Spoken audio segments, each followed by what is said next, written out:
Wait. How do you pronounce that? Dude, I don't know.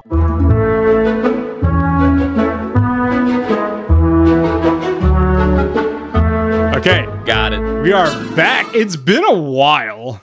It's been a week. It's been a week. It's been a week. Chris decided to take a little vacation. Where would you go? I did. I went to Mars. I ran away to Mars. With the band? There's a band? I think there's a band called Runaway to Mars. You mean 30 Seconds to Mars? 30 Seconds to Mars. Jared Leto's band? Is that Jared Leto's band? I'm pretty sure. He's weird. I forgot the Joker had a band. He has his own cult dedicated to himself.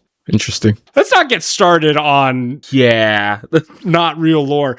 Welcome back, ladies and gentlefish, boys and ghouls, bookworms, and movie buffs. Man, it's been a little bit for us. It has been zero time for you because, I packed that shit. Oh yeah, we get ahead of time. In the spirit of the season. Because when are we recording this? We'll get into the movie in a second, but we watched this movie yesterday on June 1st. Yeah. Complete coincidence, by the way. Complete coincidence. We are recording today, June 2nd. So we watched this movie last night. Yeah, and I want to preface, this is a happy coincidence because once I realized, I was excited. So in the spirit of the month of Pride, I'm going to erase all that. Fuck your pride for a second. I want you to hate yourself because earlier today, I was making myself lunch and I was just like, what is like a super minor character flaw of yourself that you hate? And to give you an example, the thing that I thought of when I thought of this question was, damn, I have a really bad habit of just opening bags of chips. Interesting. Like I'll buy like a big bag of chips at the store, like the one that you could have in multiple sessions if you're a normal human, not like us. And I'll open it and then I'm like, damn, I'm not feeling those chips again. I want another bag. It's not open. I'll just open that bag. Now downstairs, I have like 7 bags of chips that are open. I'm going to hit you with one of myself that is the complete opposite. You eat too many chips? Exactly. So I get the big bags of chips too. Yes, you do. But I'll kill those in a sitting. I'm going to say your minor character flaw that I hate related to that is you lick your fingers when you share chips and it's fucking nasty. All right. Let me defend myself here because I am very aware of this, okay? I'm very aware of this. When I'm sharing chips, I make sure not to lick my fingers until I am done. If I'm not going to reach into that bag again, I will lick my fingers. If I am sharing chips, because I know that's gross, it's the same as double dipping, but even worse. Okay, wait a minute. I'm gonna give a defense of double dipping just for like 25% of the way. If it's you and me, if it's me and an in-house analyst, who gives a shit? Okay, yeah, that's fine. We've all kissed each other. Yeah, we've made out, like, but like if you and I were having mott sticks and I'm like, oh man, I need a little more marinara on this. You mind if I double dip? You're like, fucking go for it. Who cares? Yeah, I mean, like, you've spit in my mouth. I have. Yeah, so it's fine. I don't care at this point. Was it as good for you as it was for me? It was very loogie. It wasn't good for me. It wasn't good for you? No, not really. You kind of... See, you say I spit in your mouth, but you were on top. I just don't know how we got the gravity to work. I don't understand how we did that, and to be honest, it worries me. Like, recall that scene in Sinners where Haley Steinfeld is on top of Michael B. Jordan. Oh my god. Picture you on me, but the spit's going the other way. It's like a fountain. See, what happens, people don't understand. When there's a will, there's a way. Okay. You actually like spit, right? And it was like the loogie acted like a grappling hook and a weight so that I could catch it. And then I started slurping it up like a spaghetti. And I could see you going like you're about to throw up. But imagine this. I was like I caught it and I was like, all right. We're gonna cut this out. This is so gross. No, we're not cutting this out. Gross. We're picturing it like we are sharing a fruit roll up, but we're 2 feral dogs and we're like fighting over it. So we're like, arr, arr, arr. I think the scene in Lady and the Tramp, but like is two fat guys. Oh man. Okay, so mine is my flaw that I hate is I open up too many bags of chips. Your flaw is that you eat too many chips. You finish too many bags. I just like the dichotomy of that you open too many bags of chips. I'll open a bag of chips and kill it in one sitting. That's kind of bad. But I think mine is similar to yours in a way that it's with drinks. I open too many drinks and I'll forget to drink it all. I almost think that's worse because you specifically drink canned drinks. If you had a bottle, it would be fine. Right. So yeah, I open a can. If I don't chug it, I will forget to drink the rest of the can. That is a waste. At least I can close the bag of chips. I know, and it's bad. So, and it's even worse when I'm drinking like alcohol too, because I'll drink the beer and then I chug the beer and then I get drunk fast and then I'm like, fuel efficiency over here. Looks like I'm a good old Toyota.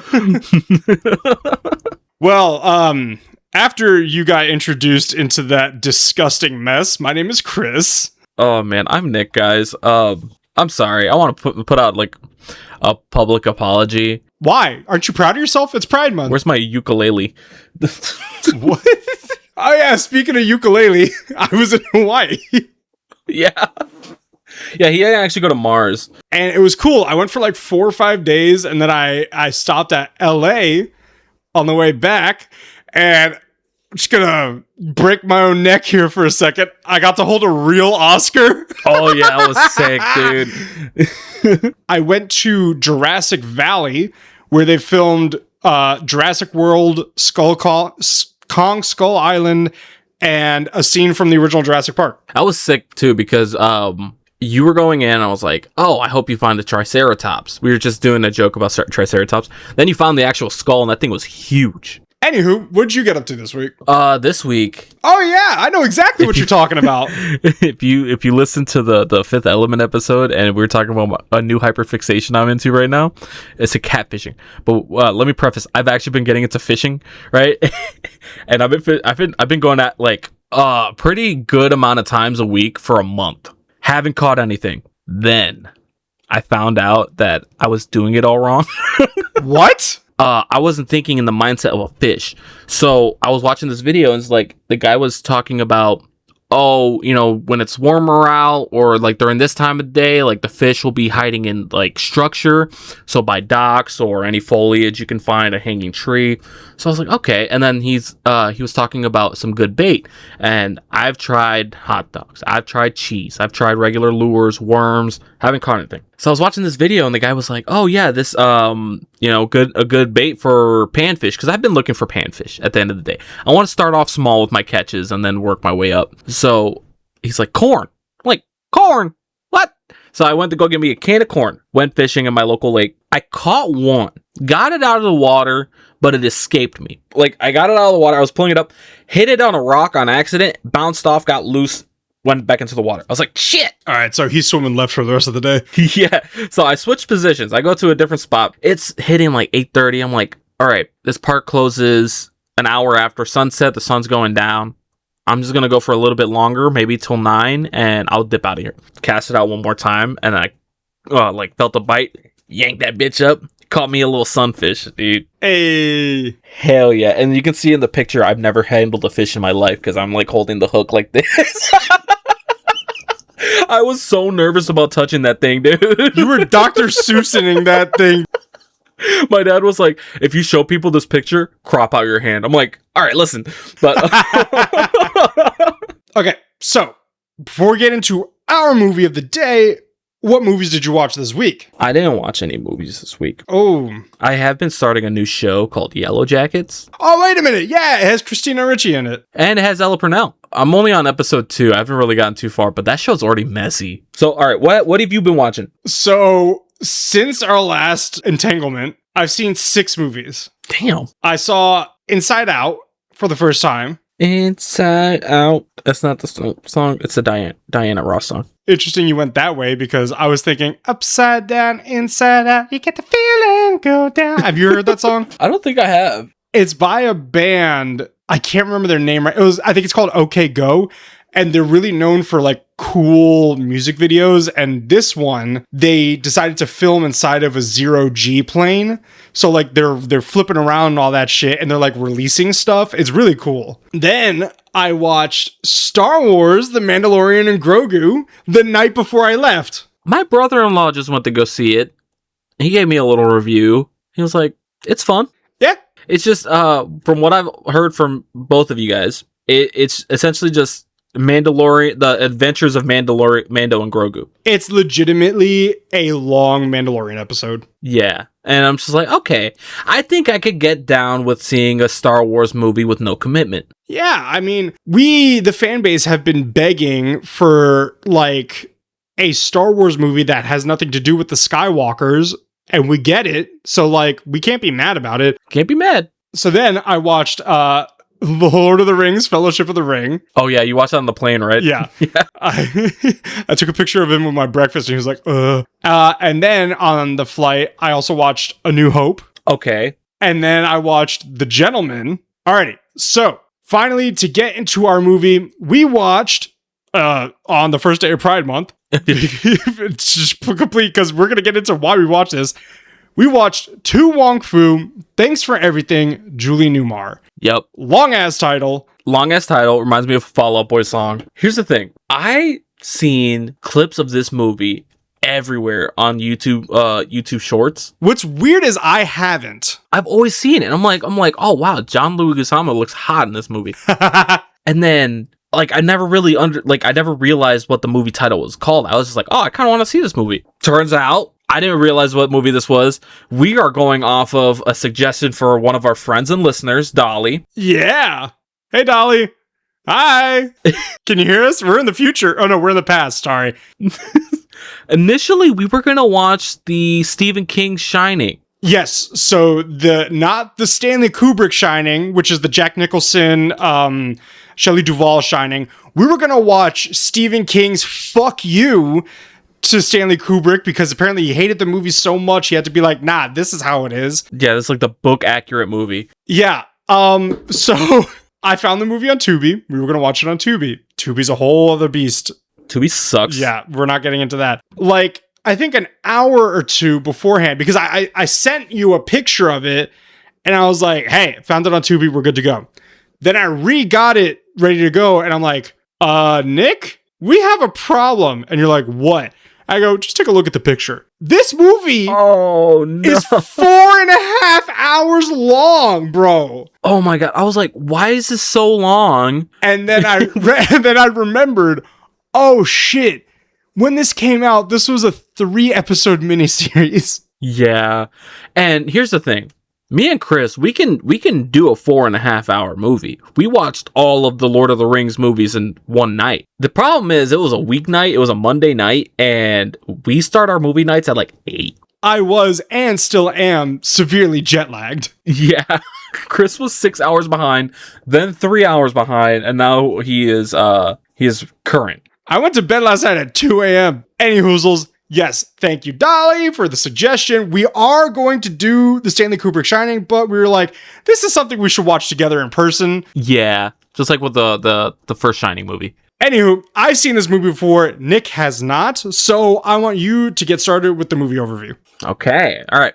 So, released in 1995 and directed by Biban Kadron, To Wong Foo, Thanks for Everything, Julie Newmar, is a road trip comedy with a surprisingly heartfelt message about acceptance, friendship, and being unapologetically yourself. Woohoo! While it was marketed as a broad comedy, the film has endured because of its warmth, memorable characters, and the chemistry between its 3 leads, Patrick Swayze, Wesley Snipes, and John Leguizamo. So, upon watching this movie, I was just like, damn, Wesley Snipes, I'm a little surprised he took this role, because he's coming off of Blade. Yeah. Fun fact about Wesley Snipes, I think his first role was in Michael Jackson's Bad short movie. Yeah, so upon seeing, I was like, damn, he kind of kills it with the acting chops in this. Because you always hear that Wesley Snipes was really, had really big issues in Blade Trinity with everybody. But like, damn, I can kind of see why he was a huge star in the 90s with this. And you kind of see why he was so much of a queen on the Blade set. He was still in character. Yeah. Well, here's the thing. In the beginning of the movie, we kind of see everybody with their natural hair and everything. Wesley Snipes is bald in the movie, and I couldn't help but notice he has a great shaped head. He can pull off bald. It's like the right dimensions, the right ratio. It doesn't bulb. It's just perfectly like, I wish. I gotta see what I look like bald. Well, you do buzz your hair a lot. I do buzz my hair a lot, but if we end up doing the Gomez and Fester Halloween costume at some point, I think I will shave my head. Are you serious? I'm committed to the role, bro. It's gonna be like last Halloween. Was it last Halloween? It was 2 years ago. Oh, God. Yeah. The story begins in New York City, where legendary drag queens Vita Bohem. No, not Bohem. Bohem. Bohem. No, Bohem, not Boam. Bohem. Oh, I heard Bohem. I was like, all right, Bohem. Bohem. That was going to be another Mondo shoe in this incident. Story begins in New York City, where legendary drag queens Vita Bohem and Noxema Jackson tie for first place in the city's Drag Queen of the Year competition. That's an impressive feat, given the fact that it's New York City. Yeah, in the 90s. Ooh, Jesus, that is tough competition there. Yeah. Their prize is an all-expense paid trip to Hollywood to compete in a prestigious Drag Queen of America pageant. Before they leave, Vita convinces Noxema to take along the inexperienced and overly enthusiastic little Latin boy in drag, Chichi Rodriguez, whom they affectionately view as a drag princess still learning the ropes. I love that scene. They're basically, so they both win. Chichi Rodriguez, John Leguizamo, is in the pageant, and you basically see his backstory where he's just like a drag queen wannabe, basically trying to, make it big. Right. Just an amateur, Yeah, she loses the thing, she freaks out, and then Noxema and Vita walk up the stairs, and Patrick Swayze's character goes, "Why is that little Latin boy in drag crying?" And then Noxema goes, "Little Latin boy in drag, why are you crying?" They always bring up little Latin boy, or just the fact that he's Latino. Chichi's Latino.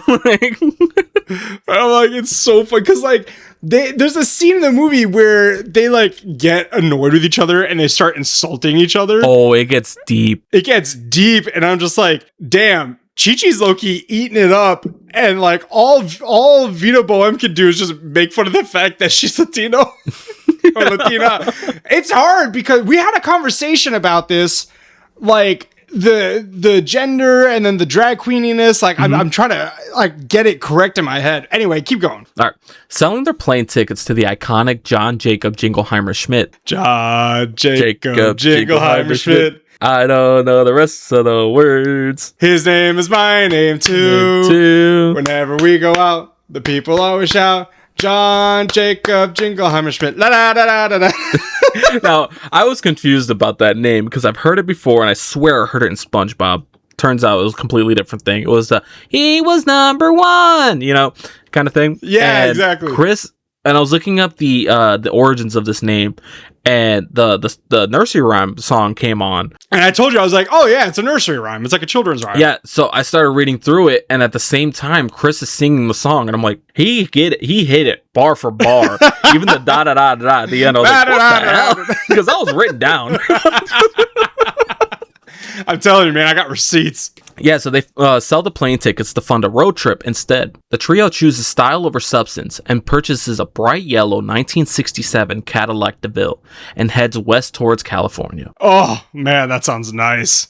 Yeah, the options were this Cadillac or a Toyota Corolla, essentially. Yeah, and the smart person would go with the Toyota. Yeah, but convertible Cadillac? A bright yellow convertible caddy in Cali? Woo! Oh yeah, style points for sure. Along the way, Vita carries a treasured possession, an autographed photo of actress Julie Newmar, signed with the message that gives the film its famously long title, which she took from John Jacob Jingleheimer Schmidt. Oh yeah, she stole that shit. And if you're like me and you didn't recognize who Julie Newmar was, she played Catwoman in the Adam West Batman show. She did. Yeah, because they mentioned in the movie, Vita was like, Julie Newmar, you were the best Catwoman. Yeah. Like, you're the only Catwoman for me or something like that. Which, this is the 90s. I think, yeah, at this time... what's her name? Michelle Pfeiffer? Michelle Pfeiffer was played Catwoman. She did great too, but... And then there was no Halle Berry yet. Yeah, no Halle Berry yet, because that was early 2000s. Early in the journey, the trio encounters Sheriff Dollard. So it's Dollard, technically, but he's called... It's a misprint. It's a misprint. It's Sheriff Dullard is how everybody is calling him. Like Sheriff Crybaby. Sheriff can't, get in touch with his true feelings. He can't. He was having an awakening in the bar. So fucking funny. We'll get to this. A cruel and openly prejudiced lawman. After he harasses them and attempts to sexually assault Vita, she fights back and knocks him unconscious. It looked a little weird. Like, I didn't see a punch. I just saw her push him. Yeah. So I'm just like, okay, maybe he hit his head or something. Get your hand off my dick, buddy! It's immediately like, stop it, please. Get your hand off my dick, buddy. And then he's like, huh? Believing they've accidentally killed the sheriff, the group flees the scene, shaken but determined to continue their journey. I like how they don't even, like, they not only have murdered a cop in their eyes, but they are fleeing the scene. They let Chi-Chi, of all people, check if the cop is still alive and breathing. I don't think Chi-Chi knows how to check a pulse. So they just assume he's dead, and they decided to dip out. Essentially, bad part of the South. Yep. 3 drag queens. 2 of them are minorities. This is a bad look. This is a bad place for them to get caught. Yeah. And I mean, hey, listen. One of them is a vampire killer. The other one is a mechanic in John Wick. And the third one dances. Yep. Roadhouse. That's a different movie. The camera pans down to show that a single high heel was left behind, Cinderella style. Their road trip takes an unexpected turn when the Cadillac breaks down near the tiny town of Snydersville. Stranded while waiting for the replacement part, the 3 queens find themselves stuck there for the weekend. What initially seems like a frustrating delay gradually becomes the heart of the film. They settle into a local bed and breakfast owned by Carol Ann, a kind woman trapped in an abusive relationship with her husband Virgil, the town mechanic. Piece of shit. Yep, piece of shit. While waiting for their car to be repaired, Vita, Noxima, and Chi-Chi begin interacting with the townspeople and quickly realize that many of the women have spent years being overlooked, mistreated, or simply stuck in routines that have drained their confidence. Yeah, specifically, there was one woman in there that was actually kind of sad. It was this woman who was basically put down by her father for like her whole life, and so she just like kind of spiraled. It like none of it was her fault. Just day one she was fucked big time, and it's just full on abuse. These women don't know they don't have their voice, and they're kind of just letting the men run the show until these 3 women. There's also like one guy in there who's kind of not doing it. Actually, no, there's a couple guys in there who's kind of like not doing anything either. There was the store clerk, the guy with the stutter. Yep. There was Bobby Ray, the one who picked them up initially, and then there was what was his name? Oh, there was the restaurant owner. The restaurant owner. I want to say Jimmy John, but Joe something. His name is Joe. Jimmy Joe, not Jimmy John. Jimmy Joe. Jimmy Joe. Yeah, Jimmy Joe. Yeah. Okay, he was great. He was awesome. Now, take it away for the next part. Hell yeah. So what follows is part makeover montage, part community revitalization project, and part life lesson. The trio helps organize the town's upcoming Strawberry Social and introduces the women to fashion and self-expression, also encouraging them to stand up for themselves. You gotta fight for your right to party! Beastie Boys suck. Well, I don't know why, but all of a sudden I transitioned into yeah. The fucking, what is it, that Pitbull song? Yeah. Armando Cristian Perez. And I'm like, okay. The film's most memorable sequences come from these interactions, as the queens use humor, I almost said horror, humor, confidence, and compassion to slowly transform the community around them. You almost went to factory settings there. I know.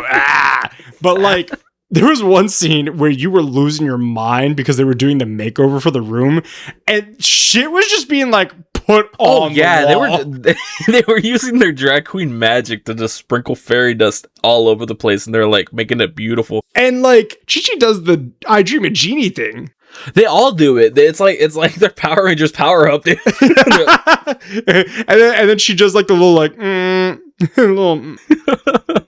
And then after they were all done, they all like collapsed into their chairs and beds and stuff like that. That took so much power out of them. Like they didn't just like so much drag power.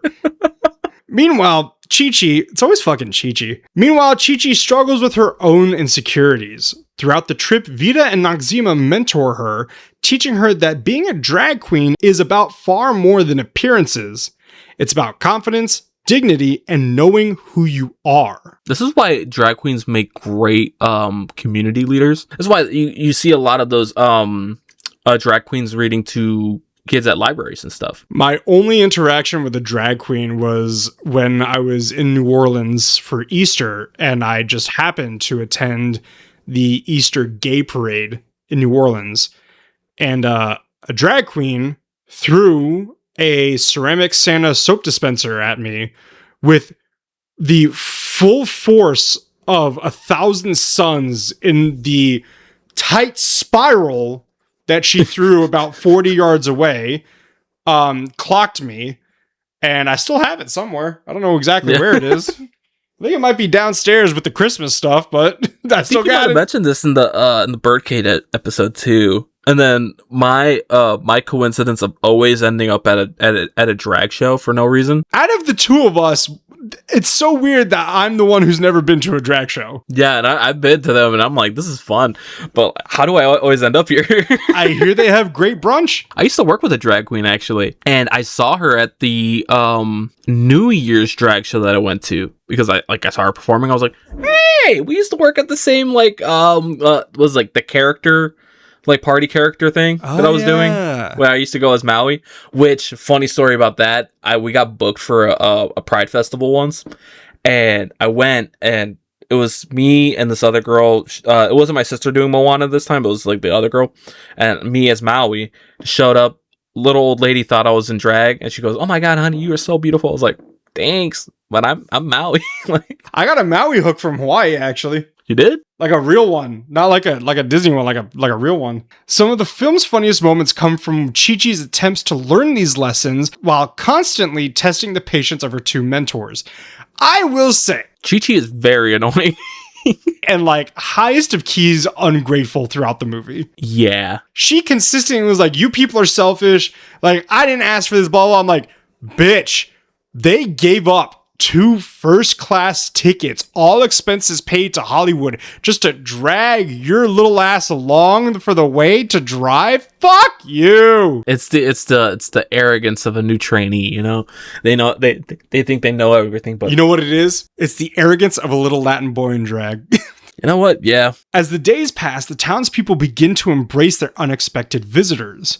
Even those who initially seemed judgmental find themselves won over by the trio's kindness and authenticity. However, danger, my middle name, is closing in. Sheriff Dollard, or Dullard, has survived the gruesome attack by Patrick Swayze, the drag queen, and is hunting the people who embarrassed him. Dude, he was about to cry every time he was on screen, he was about to cry.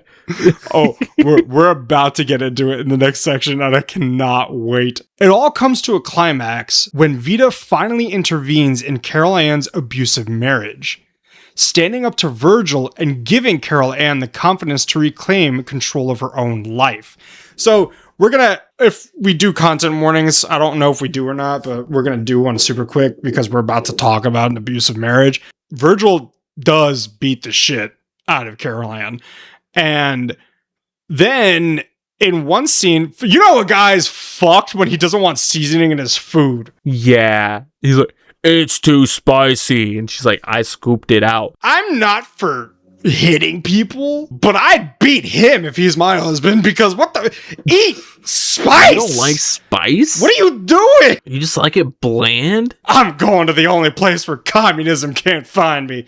Spice! Space! Anywho, yeah, so he doesn't like spice. Vita Bohème tries to like add something to the stew that Carol Ann's making, and she freaks out. Then Virgil comes in later, sees that there's, he tastes paprika, which I'm like, yeah, dude, that's a bell pepper. That is not spicy at all, all right? It's got a nice flavor to it. Yeah, if there is any flavor at all. I find paprika very mild. He likes it bland. He likes it bland. He wants to taste the chicken's ass cheeks in that stew. Let me tell you something about chickens, man. They're dirty.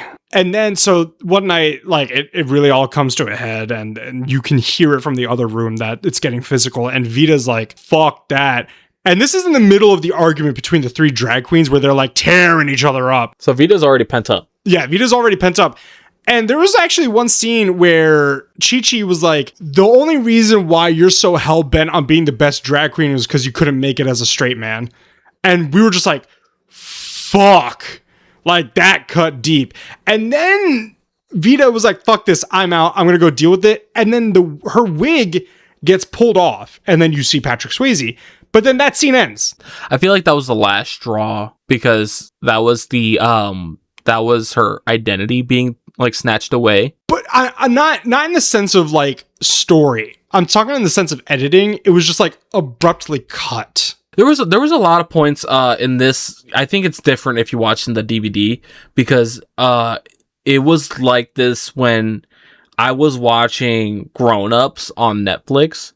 It was a lot of weird cuts where it just faded to black. Weird. So I think if you watched it on DVD, it would be like edited better. It's a scene that shifts the film from comedy into something much more meaningful, and shows why Vita is often considered the emotional center of the story. After the incident, Virgil is kicked out of the town and makes his way to a bar where Sheriff Dullard is spiraling into his own mind. He's sitting at the bar, and he's alone. Like, he is sitting alone at the bar. There's other people around. He goes, two men together, rubbing their hairy chests, spiraling on their fingers, the stubble touching each other as they kiss. I've heard people actually, like, this is like, I'm so serious, I've heard people actually having this like, this is so gross, this, like, two men can't be together because they're like stubble. Could you imagine their stubble like touching each other while they kiss and everything, and they're like describing everything? I'm like, you've thought about this a lot. Yeah. He was actively digging himself out of the closet in this like scenario. He was discovering himself so close to reaching enlightenment, and then Virgil shut up. He was saying all this shit. There are people in the background at tables. He's sitting at the bar. There is the bartender, and there's two other guys at the end of the bar behind him. He is talking to nobody but himself. He is having a full-on conversation. Has a single high heel in front of him and the artist sketch of Vita. And a beer. And a beer. And he is saying this shit, and everybody's just staring at this, like, cop. They're like, what's up with this guy? I would have been like, dude, are you gay? Cool. What are you talking about? Is this a show that I gotta watch? Like, is this Heated Rivalry? What are you talking about? Like, is this Interview with the Vampire? Like, I've heard about it, but the movie I think might have come out at that point. You really think Sheriff Dullard saw Interview with the Vampire? Probably. With the way he was describing stuff. He might have been gay. He was thinking about Brad Pitt in that movie. Virgil and Sheriff Dullard quickly come to the realization that they were bested by the same people. Everything comes to a head during the Strawberry Social. Sheriff Dullard arrives with a shotgun and high heel in hand. He is ready to commit a hate crime. Oh, like, yeah. At this point, he could get charged with the full-on hate crime. This is how much he's spiraling into his own sexuality. He's running around with a shotgun, finger on the trigger, pointing it at people, and then he's like, I want those drag queens out of here, demanding that the townspeople hand over the three drag queens. By now, Snydersville has changed. Rather than turn them in, the townspeople unite to protect their new friends. In a scene reminiscent of Spartacus, multiple residents step forward and claim to be drag queens themselves, leaving Dullard humiliated and defeated. Wasn't this like a Spider-Man movie too? Yeah, it's when Joey Diaz like stands up. He's like, you gotta go through him. He's like, you want to get to him, you gotta go through me. Yeah. Like, one of the best parts is when the Jimmy Joe, the one black guy in this town, by the way, besides Wesley Snipes, comes up. He's like, yeah, I'm a drag queen too. And he just starts rubbing his nipple. Meanwhile, everybody is wearing like candy red. Yeah, everybody's dressed up and bright. Oh, can we just talk about the old lady? Oh yeah, she had like the biggest glow up out of everybody. Love it. We'll get into her later, but I just wanted to shine the little spotlight on her. She was awesome. The celebration continues and the town comes together for a vibrant, joyful strawberry social, dressed in all matching red outfits. When it comes time to leave, the trio says an emotional goodbye to the people whose lives they've touched. As a final gesture, Vita gifts Carol Ann the cherished autographed Julie Newmar photograph that accompanied them throughout their journey. The film concludes with the trio finally arriving in Los Angeles for the national pageant. Thanks to everything that she learned during the trip, Chi-Chi blossoms into her own and ultimately wins the competition. In a perfect ending, the crown is presented by Julie Newmar herself, bringing the journey full circle. While the movie is packed with comedy and colorful performances, its lasting appeal comes from its message that kindness, authenticity, and community can change lives in unexpected ways. Never realized how much of an icon Julie Newmar was to the drag community. I didn't either. I always hear about Beyonce. I'm tired of Beyonce, by the way. I might get catch some heat there, but oh, buddy, I'll wrap you up in my little ice pack of a heart and share the heat with you. Yeah, I'm like, anytime I'm at a gay bar or something, it's always like Beyonce this, Beyonce that. I'm like, where's Lady Gaga? Yeah, like she pops up, but yeah, it's always Beyonce. I don't fully get it. She has a whole song called "Born This Way." What the fuck was Beyonce doing? Like, what? Give me a gay song by Beyonce. Honestly, I can't think of one. Also, I don't really listen to Beyonce like that either, so I'm like, maybe it's just that I'm not a big fan kind of thing. Like, I'm not familiar. Anyway. Fun fact time. Fun fact. No, this movie was like great. There's so many parts I loved about it. But before we get to that, we got to go through the fun facts. So here's the first one. Patrick Swayze earned the role of Vita Boheme by improvising a 30-minute monologue inspired by bullying he suffered as a boy studying ballet in Texas, which is interesting. Wow, that has to be tough. Ballet in Texas. Yeah, and 90s, so he was like 40, I think, 30 or 40 in this movie, so that had to be the 50s, 60s. Yeah. And, okay, this is not funny, but it's kind of funny. One of the things that Dullard does to try to find the drag queens is I shit you not, makes a list called, what is it? Places where homos meet? Yeah, places to find homos. By the way, we're not saying, like, we aren't saying this. We're telling you what it says. It says something along those lines. And there's just like the most stereotypical shit on there. It was like flower shop, Sunday brunch, ballet studio. And he actually, dude, he goes to a ballet studio with a concept art drawing of Vita Boheme and is looking at the children thinking, is this Vita Boheme? Is this, nah, maybe. It's like Vita was like taller than him. And what's even one of my favorite ones is, if you don't know who Patrick Swayze is he's a tall, he's dead, was a tall, white, I'm emphasizing white here because we're going to get into it, a tall, white, muscular guy. At one point in the movie, Dullard is at a traffic stop, an impromptu. He's not doing a DUI check. He just blocks the road off and he's checking people. The only two people that we see Dullard stop is a Latina woman and a very obvious black guy in a motorcycle helmet.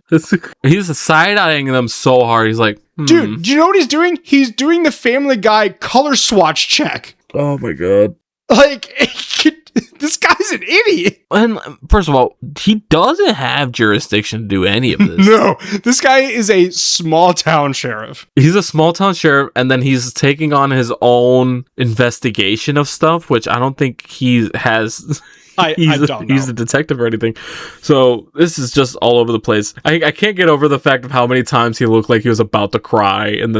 As much as this character is a piece of shit, it's a great character. He does such a good job. He's such a great character to laugh at. But yeah, so I think it's funny that it's a tie-in that one of the places where he is on his list is a ballet studio, and they brought ballet into this. So still on Sheriff Dullard, before filming the scene in which Sheriff Dullard, played by Chris Penn, who was Sean Penn's brother. Oh, yeah, that's why he kind of looked familiar. Also dead. Oh. Yeah. Did you ever see Footloose? No. Oh, you gotta see Footloose. That's so good. No, yeah, I've never seen Footloose. Well, he's in it. He was much skinnier back then. Oh, wait, you ever see Rush Hour? Yeah. You see the first one? It's been a while.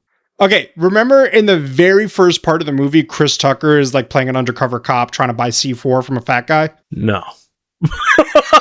Okay. It's like the first 5 minutes of the movie. Oh my God. That's him. That's also him. No, it's just the whole that scenario you just shot at me. It just took me a second. It was like a time bomb. It's like, remember the first 5 minutes where Chris Tucker's undercover trying to buy C4 off a fat guy? And it's just, wait, loading. It like kicked off. You're like, oh, that's what he said? Because when you describe that, I'm thinking of the first scene in White Chicks where the brothers are undercover. It's almost identical. It's Dominican, Mark. They were Cuban, dude. They were Cuban? Oh, because you started seeing Guantanamera. Yeah, they were wearing guayaberas. What are you talking about? Oh my God. Okay, so in the scene where Sheriff Dullard pulls the car over to the side of the road and, tries to assault Vita Boheme, before filming the scene, Patrick Swayze secretly placed a corn cob down the front of his underwear, and Penn's expression of shock upon putting his hand up Swayze's dress was real. He's like, oh! I don't know why this would ever happen, but imagine you grab a guy's junk and you feel corn. Well, I'm thinking it's a corn cob. I want to say it's just like the shaft part, like you already ate all the kernels off of it.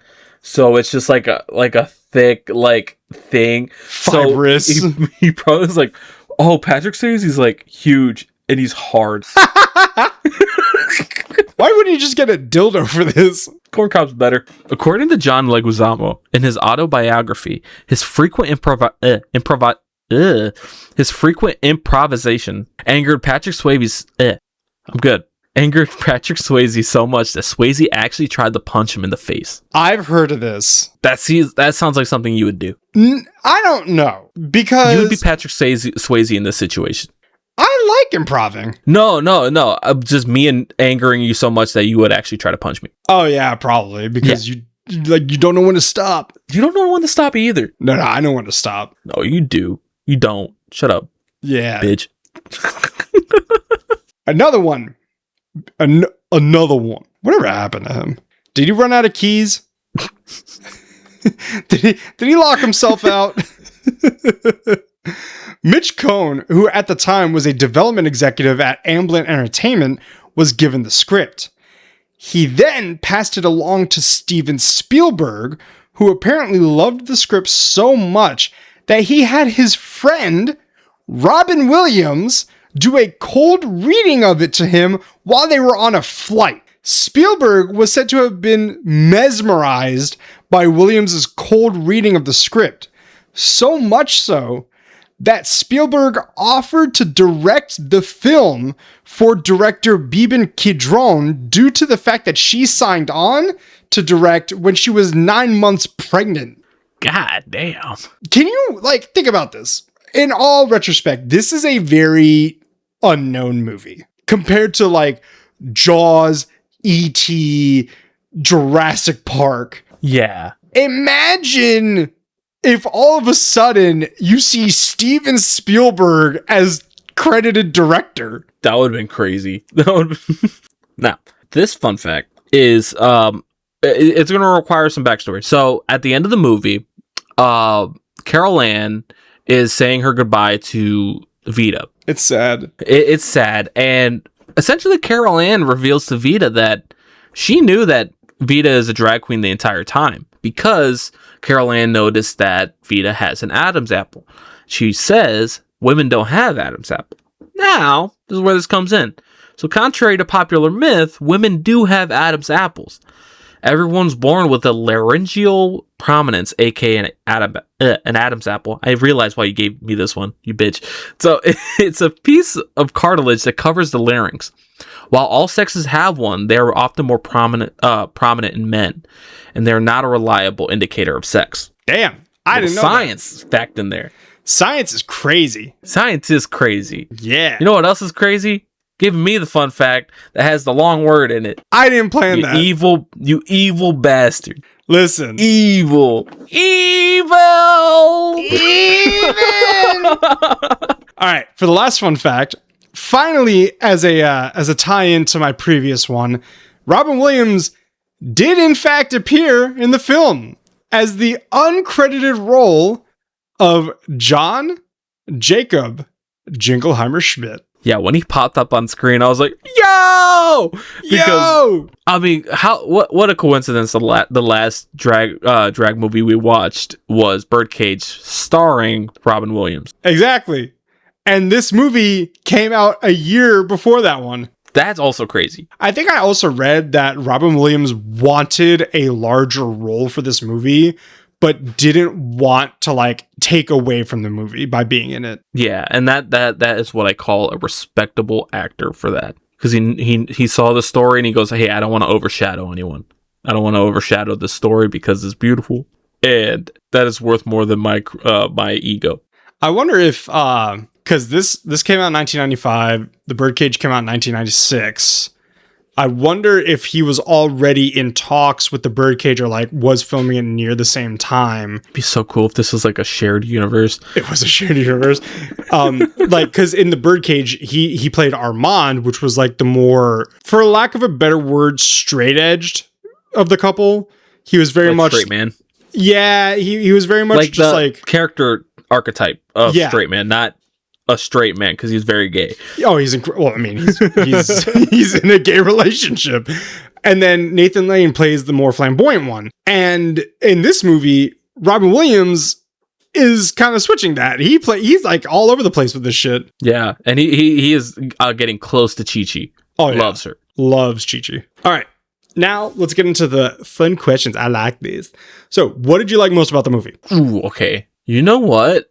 I really liked how accurate they portrayed a very homophobic man in this movie. It's very, very accurate. I think because everybody knows all homophobes are secretly in the closet, right? So this man having his like awakening in a way, and he's fighting that side of him so hard to the point he's on the verge of tears. And he gets violent because he wants to like kill that side of him. It's honestly beautiful to see. He's unbelievably gay. He's unbelievably gay. Yeah, honestly, it's fucked up to say, but he did that sequence of scenes with Dullard fucking spiraling is so good. It's just so because he's so chaotic with it. Yeah, pure chaos. Let's think about this too in his character as well. This might explain his lashing out so hard. He was unconscious for hours. That cannot be good for your brain. He's got to get a CAT scan. There was a lack of oxygen. He was face down in the dirt. He was out for hours. It was nighttime when they got pulled over. When he was found by the other cops, it was day. The sun was up. The sun was high noon. And he was still out cold. The officer was like, "Officer Dullard," slapping him away. So What did you? Oh man, I think I might have to agree. Like his, What did you like most about this? I agree. Like those instances were probably one of my favorite parts. If I had to go another route, I think right now it's like because I've seen this movie maybe once or twice. Definitely not as near amount as I've seen The Birdcage. Oh no, Birdcage is that's like family ritual type movie for you. Oh yeah. So like it's kind of nice to see another drag movie again, just like a different, because I would say it's very similar yet extremely different than The Birdcage. Yeah, because Birdcage is a story about inner turmoil in a family and self-identity. Yeah, like they're both self-identity. This movie is more about the influence of somebody who's already confident in their self-identity affecting a community to feel the same about themselves. Yeah, I don't know, like we're not doing justice explaining it, but like I would say I don't know why I like drag movies so much. Maybe I'm drag. Who awesome. Knows? They're fun. Fuck it. You've shown me the most drag movies. I've been getting hip with because of you. So yeah, there you go. I don't know why. All right, now what did you dislike most? Chi-Chi's storyline with Bobby Ray was weird because I feel like at the end of the day it didn't really lead to anything. Well, no, that's not fair because like Chi-Chi like understood that she had to do what was right for other people. She had to put her own ego aside, her own like wants and desires, because Bobby Ray was really just feeding into her confidence. She was not very confident. She started gaining more confidence because of Bobby Ray just love bombing her. But then like Chi-Chi had that like negative confidence as well, that like kind of was her ego boost that made her kind of shitty. Because like I would say one of my most disliked parts about the movie is her consistently being shitty to Vita and Noxzema. Yeah. You know what? No, I have a dislike here. I don't like how they kind of insinuated that Virgil and Carol Ann still might have a chance to rekindle the relationship. He is an abusive husband, and at the end of the movie, because he sees the confidence Carol Ann, he's like, yeah. But I saw that smile as I got some more to beat out of you kind of smile. Like he's just going to regress back to what he was. You know what I mean? I'm going to disagree with you on that. Oh, okay. Let me hear what you got to say. I don't think he thought he had a chance with her. Because like Carol Ann in that scene, she was like bitch in the high castle. You know what I mean? Yeah. Like nobody's touching her anymore. She's running her own shit. She is cream of the crop. And like I think she like didn't even give Virgil the time of day in that scene. She was just looking at him. I think Virgil was just like I think he was just like, yeah, I'm done. Oh, that was like his closure in a way. I don't think he even deserves closure because he's a piece of shit. It's just like they just made him do a facial expression, or he just has had to do one, because at that point he was like, all right, I am done here. Like I cannot be here anymore. So like I'm gonna go. Because essentially he kind of got run out of town. I'm gonna keep that as my most disliked though, because it's still just a weird, like whatever way you cut it, it's just a weird kind of scene. Yeah. And I mean, like, I'm going to say that we can't really say our most disliked is the fact that it's an abusive relationship, because, like, it's obvious. That is shittiest thing. That's like saying, like, oh, yeah, like, Hitler's the worst. You know, like, obviously he is, but, you know. Like, obviously he is, but, like, have you been to a shitty Taco Bell? No. Wait, actually, I have. The one by my shop. But, no. Oh, man, what would my most dislike be? What's yours? Let me get some. I think it's Chi-Chi like being a dick. Yeah, just being arrogant. Yeah, because like no matter what you like, at the end of the day, they like Noxzema made it clear that she did not want to help this little Latin boy in drag, but Vita made her do it. But like she still agreed to sell the plane tickets. They sold their tickets to drive from all the way on the East Coast to all the way on the West Coast for this fucking person they've never met before. That's true. I wouldn't even do that for you. Listen, man. Bitch, I will pay for the flight. I'm not driving that. Yeah, I guess. Yeah, I'm gonna say for me it was Chi-Chi's like whole dynamic with Bobby Ray.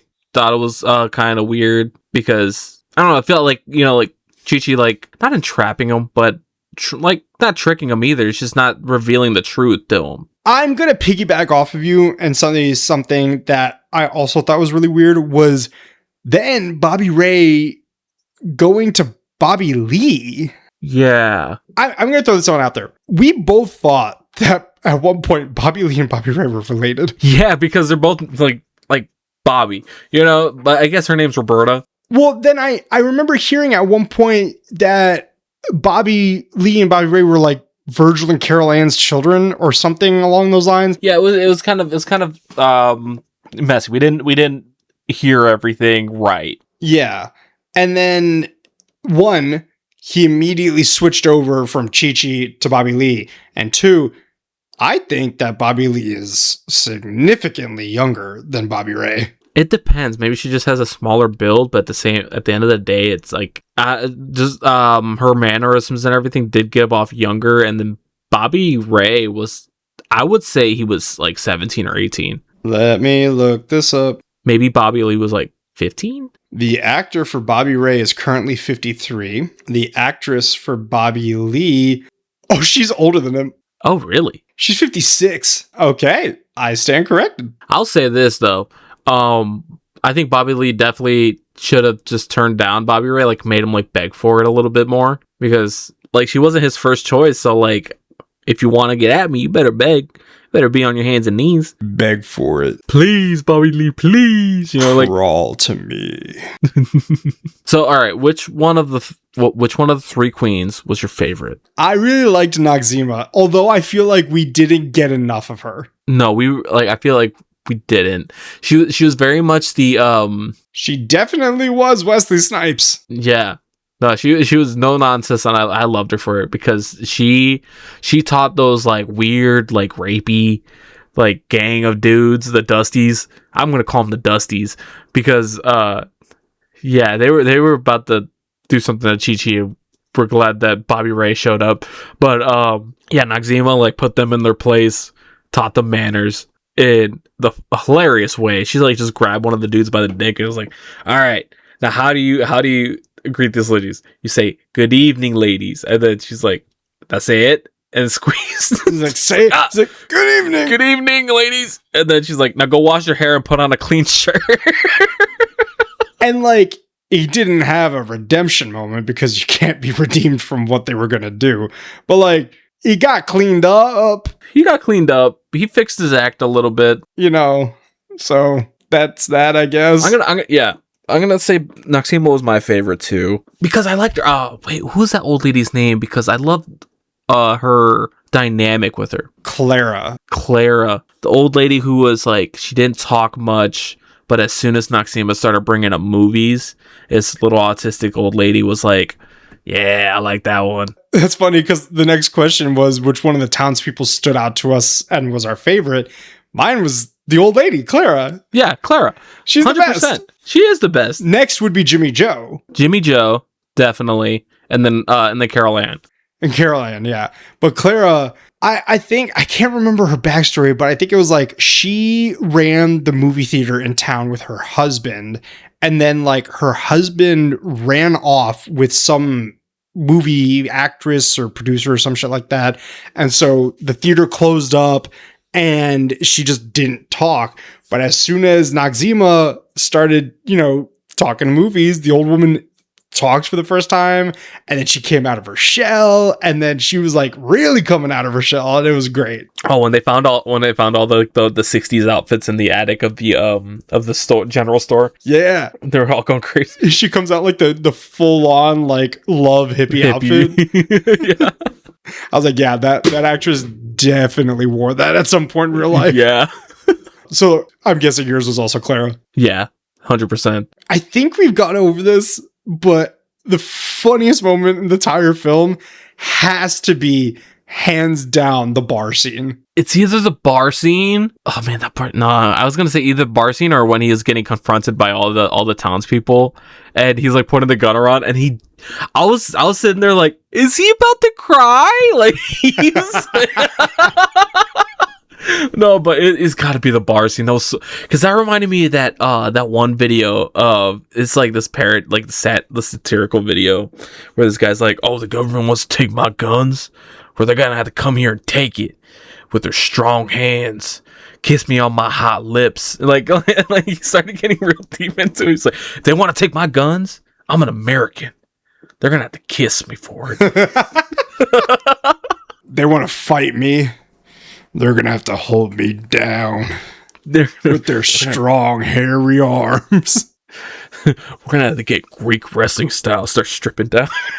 I'm going to need Jimmy Joe to make up a batch of that gravy. We need lubricant. Oh, Jimmy Joe must make the best gravy, honestly. I'm not a gravy guy. Me neither, but man, like biscuits and gravy with some chicken. Oh, so you were thinking sausage gravy, white sausage gravy. I was thinking brown gravy. Nah, it's too smooth. I need some chunks in there. I don't like gravy. Too much gravy is too much, but like just the right amount on some like on fried chicken or country fried steak or something. I bet he could make like a mean peach cobbler. Yeah, I feel like he knows his way around a crust. A crust. Another thing, man, this is total tangent, but I need the wave of awful restaurant mac and cheese to be like gone. I am of the mindset, well, you don't like mac and cheese. Let's throw that out there. Let's establish this. Not a big fan of mac and cheese. I'll eat it if I have to. Not a big fan though. Nick does not like mac and cheese. I think he's like the only person I've ever met that doesn't like mac and cheese. Like I have to preface here. I may be fat. I may be a big boy. I love to eat, but I have my preferences. But at the same time, I won't turn down free food. That's like if somebody's true. offering like, hey, I got some like, hey, we're gonna cook some dinner. I got some like chicken and mac and cheese. I'll eat it. Not a big fan of mac and cheese, but I'll eat the dinner. Yeah, you're gonna just sit there, shut up, and take it. Exactly. And then we're gonna play for the king. Exactly. But like baked mac and cheese is fucking. That's good. No, it's not. It is good. No, because 99 times out of 100 million whatever, baked mac and cheese is so fucking dry. Like, I want my shit soapy. I want to drink the cheese. I think that's the thing I don't like about mac and cheese too much is it's too wet. Oh, see, I'm realizing okay. Something I've been realizing about myself lately is like some of the dishes not a big fan of. It's too wet. Oh. Like, I'm not a fan of, like, rice and soup. Ooh, not a big fan of it. I love that. So, like, if you get a bowl of soup, you're not dipping your bread in there? Oh, I'm dipping bread in there. It's the rice. It's like soggy rice at the bottom of the soup. Not my favorite. I like it. Noodles, keep it noodles, please. Wait, but ramen. Ramen's ramen. That's noodles. You said noodles. Keep it noodles, please. Wait, you want it to keep it noodles. Like, okay, yeah, instead of rice. But that's soupy. But ramen is soupy. Yeah. I mean, I like soup, but like it's something about like the in between sometimes. It's just like if it's too wet when it like feel like it needs to be dry more. It's weird. I'm weird. I want to eat my here's a great way to put this. I don't want to eat my mac and cheese with a fork. I need to eat it with a spoon. That's how I like my mac and cheese. Just eat soup. Fuck off. Cheddar. Wait, hold up. Hear me out here actually. Cheddar broccoli soup with mac and cheese in it, like the noodles itself. You just noodle. Actually, that's not a bad idea. It's just extra wet mac and cheese. Because Velveeta makes broccoli cheddar. That's not a bad idea. Give that a try. And like, I don't mind baking the mac and cheese to like get the crust on top, but like, I want it to still the center to be like a fucking molten lava chocolate cake. Maya makes a good baked mac and cheese for Thanksgiving. I can get behind that one. And that's another thing. We've never had mac and cheese for Thanksgiving. I think honestly, I'm thinking about it now. I'm like the first time we really had mac and cheese for Thanksgiving was when Maya started learning how to cook. So now, if you were competing in the Drag Queen of America pageant, what would your drag name be? That's a toughie. I feel like you should have given me more time to think about this. I gave you the script. I know you gave me the script. I didn't read through the fun questions because I didn't want to spoil it. Like, I didn't read through your parts of the stuff either. Like, your fun facts, I didn't read through them. I read through mine. For clarity, people, Nick texted me and asked me earlier. I was like, hey, can you send me the script in the Discord? And jokingly, I was like, use the fucking Google Drive. That's what it's there for. I thought you were legit yelling at me. I was like, I was just asking. Because we had this conversation before I left. I was like, dude, I made you all of the pre-written scripts for the Lord of the Rings. Use the fucking Google Drive. Yeah, I thought you were like, I was sitting on the toilet. I thought you were just being like rude for no reason. I was like, damn. No, okay. I was in the middle of cooking and I was reading my chapters, and you were like, can you send me the script for tonight? And I'm like, use the Google Drive. You usually send it into Discord, okay? And then he was like, I was just asking. And then I go, I was going to send it before we record. Also, you don't fucking pre-read them anyway. And you're like, well, I was going to do it this time. Well, obviously you didn't. No, I did. I just read my parts because I didn't want to spoil your parts. Especially the fun facts. I wanted to keep that natural. Okay. Drag Queen of America name. I had a good one at one point and I can't remember. Ooh, I got one. Because you know how my family nickname is Macho, right? Yeah. Matcha tea. Oh, like green matcha? Yeah, but she's tea. Okay. Not my favorite. You've thought about you had way more time to think about this. You thought about this for years. I swear to God, I had a really good one. Now I can't remember it. What was that one from that one podcast, The Basement Yard, where he's like, oh, like my drag name would be Mystique, right? Because Mystique is in the X-Men and she's an X-Man. I was like, what the fuck are you talking about, dude? I remember joking one time that my drag name would be Picante. But I need a good one. Oh, I got a good one. Frankenfine. I can go with that. Yeah. And introducing Frankenfine. Oh wait. If we're gonna go on the theme of like Universal monsters, Count Dragula. Drag? Because it's dragging these nuts?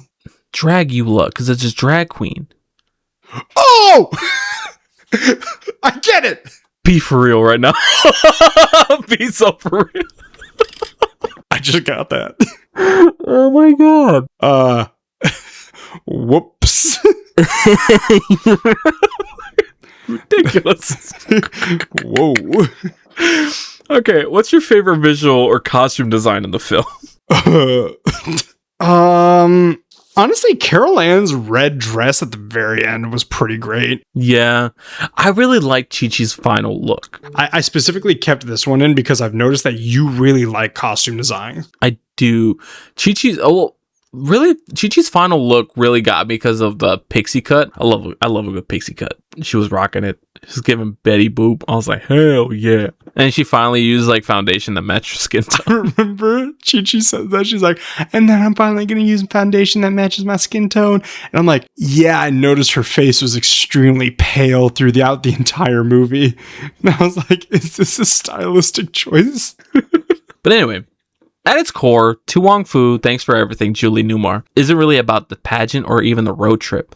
The film shines as a reminder to embrace who you are, support the people around you, and never be afraid to chase your dreams. While it's rightfully celebrated as an LGBTQ plus cult classic, it doesn't limit itself to telling just one community's story. Its themes of acceptance, self-confidence, friendship, and found family are universal.